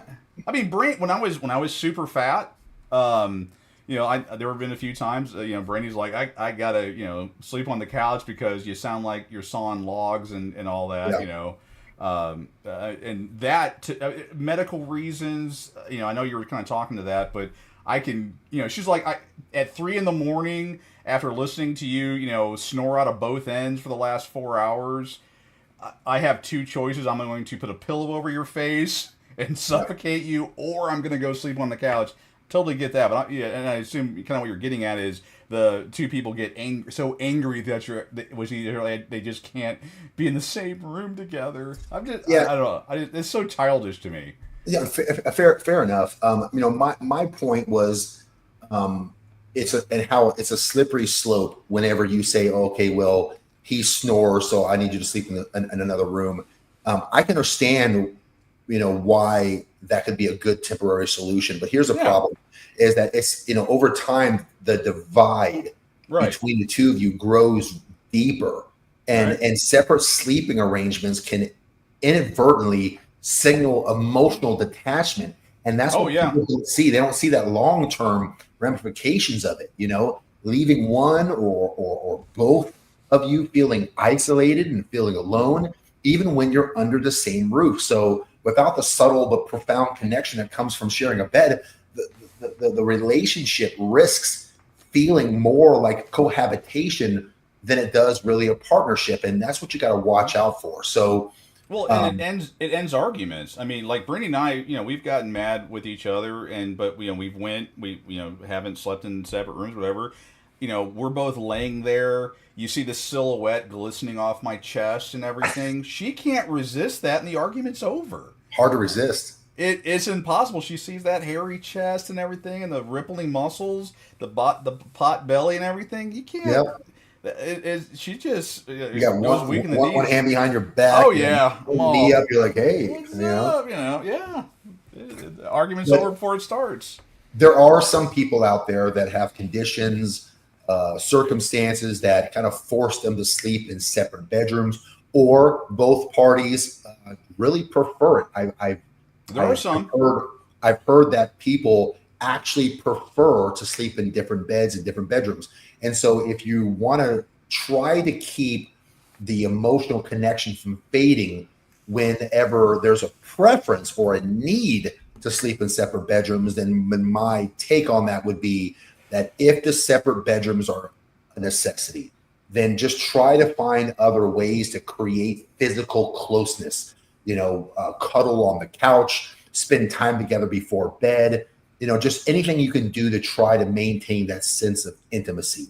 That would be my advice to those individuals. Do you FaceTime with each other? That'd be a good idea. You and her got your little phones next to each other. Oh, honey, I'm going. I miss you. I miss you too. I miss you more. But number 11, and this is the last one of the reasons where it's a sign that your relationship is kind of turning into more of a roommate situation, is avoiding the future. And what I mean by that is of really avoiding talks about the future altogether.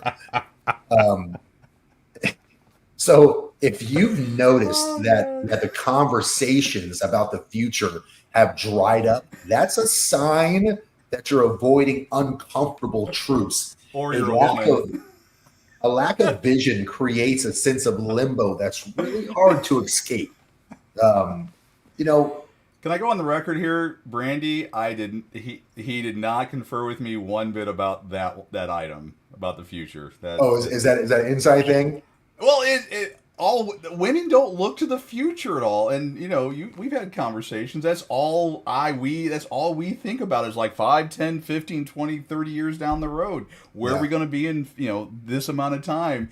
And Brandy and every other woman in the world is like, I can't think about today or tomorrow, and they don't think about tomorrow. It's like, what can I do? What can I spend right now? What can I do right now? They don't think of future consequences of their actions. And I will fight anyone in the comments that disagrees with me. I will give you 10 examples off the top of my head that will apply to 99.9% of women out there. They don't think about the future. But sorry, I know we went way off on a tangent, but yeah, future conversations, you're absolutely right. Well, that's why you're built. I mean, if you're with your partner, you guys, that's part of the reason why you're together, is building a future together. I mean, this is common sense crap. I'm sorry, but so many people don't. They're like, what? I don't get it.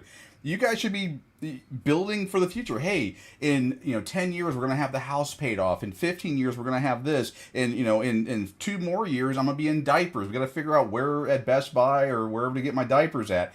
Shit like that. We gotta get all this together. It's true, man. It's a very good point. And all this stuff it's not eye-opening, groundbreaking stuff. This is kind of common sense, but yet it sneaks up on so many people that I kind of need to say it, because for a lot of people listening, they're going, oh, yeah, I guess that is kind of me, But look in the mirror. Yeah, people need to look in the mirror. If they were listening to this going, ooh, I never thought about that. It's never too late. Start thinking about that. Start working with your significant other about the future. And if he or she doesn't want to do it, bail. I mean, think about back when you used to dream up wild plans for the future together. Yeah. Think about when you used to plan the road trips that would happen in the future, the dream house, maybe even that vacation that you swore you guys would take someday. Those conversations used to light you up. It gives your relationship direction. It makes you feel like Dwayne said, like you're a team. But now, hell, those chats have all but disappeared. Yep. those conversations have been replaced by the everyday grind, like what's for dinner, or who's paying the bills, or what time the dog needs Right. walking. Right. And why does this happen? It's usually fear of the unknown, fear of facing hard truths, or fear that your goals may not line up anymore. Yeah. I say figure it out early. So instead of diving into those big, exciting what's next conversations, you just tend to avoid them altogether. And It's that's the guys easier. kicking it down the road. It's That's just easy to avoid them. But mhm. here's the problem. It's going to leave you stuck. It's going to leave your relationship stuck. You're not going to move forward in your relationship if you don't have future talks, future plans, future goals. Right. You're just You're moving apart. resisting. Yeah. And here's the thing: without a shared sense of direction, your relationships starts to feel like a boat without a rudder. You're just drifting day by day, week by week, month by month, It's with called the no real Titanic. destination. It's called the Titanic. I mean, Yeah. And it's not just boring, it's a recipe for feeling disconnected, I can wondering say, if both of you are still in this for the long haul. yeah, I can say, my first marriage, we had goals, and it was to pay the house off, to get money in the bank, and do all these different things, and we actually accomplished those goals. And then, of course, she got them all in the divorce. Smart me. But one of the things that I can remember is that we stopped talking about the future. And then all the other bad things really, really kicked in. I mean, she had her own mental issues already, but not having those future plans, future goals. Well, I still had the future goals. She stopped believing or wanting to be a part of it, and that should have told me then that the relationship was over. But to your point, yeah, if you guys aren't sharing future goals, those conversations stop. It's over. That's just. I mean, there's no other way to put that. You got to be talking, 1, 5, 10, 15, 20, 30 years into the future of what is going to happen. And then also using that, because let's just face it, women are horrible with money. I always go to the finance part of it, and I'll sit there and I'm like, honey, where do you want to be in, 10, 15 years? I mean, I'm getting close to retirement age. So is Yeah. she. And it's like, okay, do you want to be eating Alpo, ground beef, or stuff out of the trash can? Well, then you can't go on this trip that we have to prioritize and make decisions. And again, I'm making it easy with just the financial stuff, but having those conversations, grandkids, where you want to go on vacation in 5, 10, 15 years down the road. Where do you want to be? Do you want to have degrees? What books do you want to have read? What are things do you want to accomplish in those shared future goals? I know you got stuff going on in your world. I got stuff in mine. I'm trying to figure out, what's my next opportunity, and I'm involving Brandy in those conversations. Well, we talked today about an opportunity, and we're bouncing ideas off each other. We're talking about the future. Yeah. If you're not having those conversations, your relationship's not looking good for the future. It's unlikely it's going to make it. I agree 100%. Speaking of the future, next Saturday, Dwayne and I are trying to meet with Eric Carroll in Bernie, Texas. Looks like Eric's going to be on the Von Erich's ranch. There's some sort of I don't know if it's a wrestling show or a concert or some sort. I'm not sure what it is, but no idea. Dwayne and I really care less about what the event is. We're just going to try to meet up and just try to have some bro time and, good times with our friends and share a day with Eric. And Eric's going to be doing podcasts live from the event, and I'm sure Dwayne and I will jump on there. So you guys tune in next Saturday for a live event from Bernie, Texas. The three of us should be on there, and then of course Sunday we have our own podcast. What did Mike say? Yes, it's correct. I'm gonna choke slam Dwayne through a table, and then he's gonna hit me over the head with a steel chair. So we're calling our spots beforehand. Well, but you'll choke me, and I'll be like, "Oh yeah, let's get started." Yeah, I like that. Yeah, I tried the wrestling choke. It just excites him more than He it was hurts. laughing. I was like, Yeah. His health meter goes up, not goes down during that. It's weird. But so anyways, so those were 11 ways, folks, that your relationship shows signs that you're entering into more of a roommate situation than you are a relationship situation.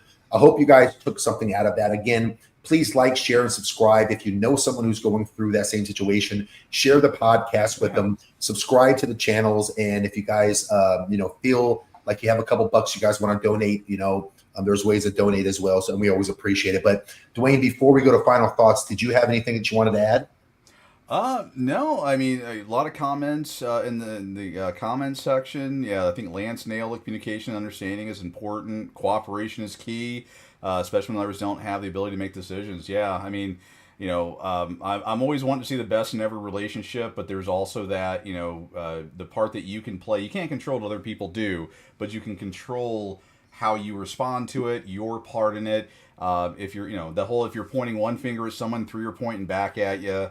With the things that have been discussed tonight, take a hard look at yourself and go, am I that person? And find ways to be better. If you're the narcissistic asshole, go, you know what, I'm that person and I'm going to do better. If I, maybe the next conversation you have, start with the Socratic method, open up questions. And if you feel like, hey, you're drifting apart from your partner, and it doesn't even need to be your intimate partner, it can be friends and other people, sit there and go, how can I contribute to that conversation? How can I listen? How can I help that relationship blossom into a better thing?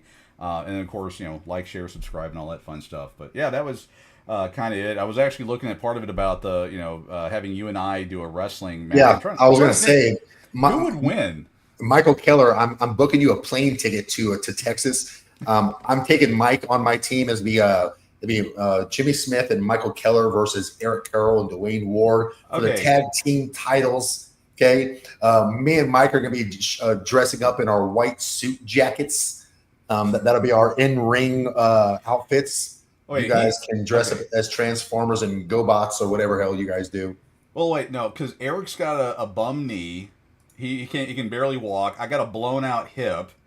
I mean, we're two geriatrics, and then I don't know Keller's background, if he's able to walk and all that stuff. But that, it don't. Well, you know what? It almost might be a fair fight. I don't know. We'll have to see how that goes. I've been known, in the pinch to rock and roll a little bit. We'll have to see. And see, Keller said, "I'll use my weight to flatten them." Okay. So, yeah, I did. Yeah, but it'd be interesting to see if I could ever get back into whatever. I'd love. When I did martial arts, I used to fight big guys. That was kind of my speciality, as it were. And I'm remembering myself 10, 15 years ago, not as myself now, because I'm like going, oh, hell yeah, I could do that. But the whole Tyson fight, I was all excited about it because I thought the old guy was going to do it. But then I saw him, and I know there's a whole bunch of controversy now, but I saw him peter out by round 3, and I'm like, yeah, that's probably what would happen. I would have about 5 seconds of whatever, and then pain whatever would kick in. But yeah, it'd be interesting to see what happens. Yeah, but I just want to give a shout out to Lance Royal. He showed up a little late on the podcast, but we appreciate him. Coming on. Lance, you are welcome, my friend. I'm glad that you guys take something out of it, and we really do these podcasts to try to just help you guys any way we can. We know it's tough out there, man. Yeah, people are struggling. The economy's bad. Relationships out there are bad, and it's really, really tough for a lot of people to kind of circumvent all the BS that's in this world. And if Dwayne and I can come in and share a little bit of experience from a couple old guys to help you guys out, we're happy to do so. And you are very welcome for any sort of help that we give you guys. But we want to thank all of you, Michael, Lance, Joy, anyone who's watching right now, for all of your support. And time and time again, week after week, we really care a lot about you guys, and we really do appreciate all the feedback and the fun that we have with you guys. With that being said, let's go ahead and jump into final thoughts, and let's close this podcast out for the day. So, all right, folks, let's go ahead and wrap this up with some straight talk. Look, relationships aren't these perfect fairy tales where everything just magically works out without any sort of effort. They're more like your old favorite truck. They're solid, they're dependable, but only if you keep up with the maintenance. If you ignore the warning signs, and suddenly you're stranded on the side of the road wondering what's wrong. So you don't want to do that. The truth is that every relationship, every partnership faces challenges. Life happens, jobs, kids, stress, routines. But the key is recognizing when you've shifted from partners in crime to roommates in denial. And these signs that we've talked about today, they're not just death sentences for your relationships, they're your wake-up call. So whether it's making time for date night or diving back into deep conversations, whatever it is you're going through, hell, it could just be holding hands for no reason at all. It's about rediscovering what made you choose each other in the first place. And if you've been avoiding tough conversations or in tough topics like the future or like intimacy, don't keep sweeping it under the rug. You need to face it head on, like the tag team that you're supposed to be. Remember, the strongest relationships aren't the ones that never hit a rough patch. They're the ones that come out stronger on the other side because both people showed up ready to work and ready to do the work. So don't settle for just getting by. Demand more of yourself. Demand more of each other. And find your way back to being the couple that inspires others. Life's too short for lukewarm, guys. Now go reignite that spark and thank me later. I want to thank you guys for tuning in for another episode of The Big Show. We really appreciate it. On behalf of my co-host, Dwayne Ward, the man, the myth, the legend, and myself, Jimmy Smith, really keep pushing to be the best version of yourself that you can be. Until next time, you guys stay strong, stay connected, and as always, keep that fire alive. We'll see you guys next week.